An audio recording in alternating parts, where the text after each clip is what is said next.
આજે આપણે વાત કરવાના છીએ ભારતના ભૂગોળનો એક ટોપિક જેનું નામ છે દરિયા કિનારાના મેદાનો. ઘણી બધી વાર એક્ઝામમાં એમાંથી ક્વેશ્ચન આવે જ છે. હવે દરિયા કિનારા મેદાનના છે ને મેઇન બે પ્રકાર પડે. કયા કયા? તો કે એક તો પશ્ચિમ દરિયા કિનારાનું મેદાન અને બીજું પડે તો કે પૂર્વી દરિયા કિનારાનું મેદાન. હવે પશ્ચિમ દરિયા કિનારાના મેદાન છે એમાં પણ પાછા પેટા 4 પ્રકાર પડે. કયા કયા આપણે જોઈએ. જો સૌથી પહેલું પશ્ચિમમાં આવશે ગુજરાતના દરિયા કિનારાનું મેદાન.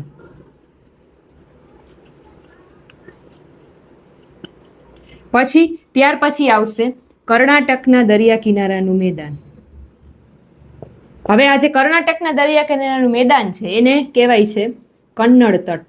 એ એક્ઝામમાં ક્વેશ્ચન પૂછાઈ જાય. ત્યાર પછી ત્રીજું આવશે તો કે કોંકણનું દરિયા કિનારાનું મેદાન.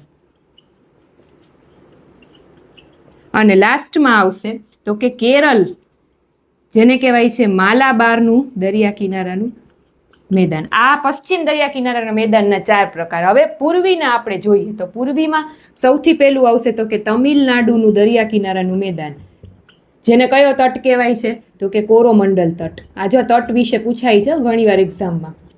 ત્યાર પછી નેક્સ્ટ કયું આવશે તો કે આંધ્રપ્રદેશનું એટલે કે આંધ્રનું દરિયા કિનારાનું મેદાન, જેને કયો તટ કહેવાય છે આંધ્રને તો કે કાકીનાડા તટ. અને ત્રીજું કયું આવશે? તમિલનાડુનું કોરોમંડલ તટ કહેવાય છે. આંધ્રપ્રદેશ દરિયા કિનારા મેદાને કાકીનાડા તટ કહેવાય છે. હવે પૂર્વીમાં ત્રીજું કયું મેદાન આવશે એ તમારે મને કમેન્ટ કરીને કહેવાનું છે કે પૂર્વી દરિયા કિનારાના મેદાન પ્રદેશમાં ત્રીજું કયું મેદાન દરિયા કિનારાનું મેદાન આવે. તો ફટાફટથી જેને આવડે એને કમેન્ટ કરી દો. Thank you.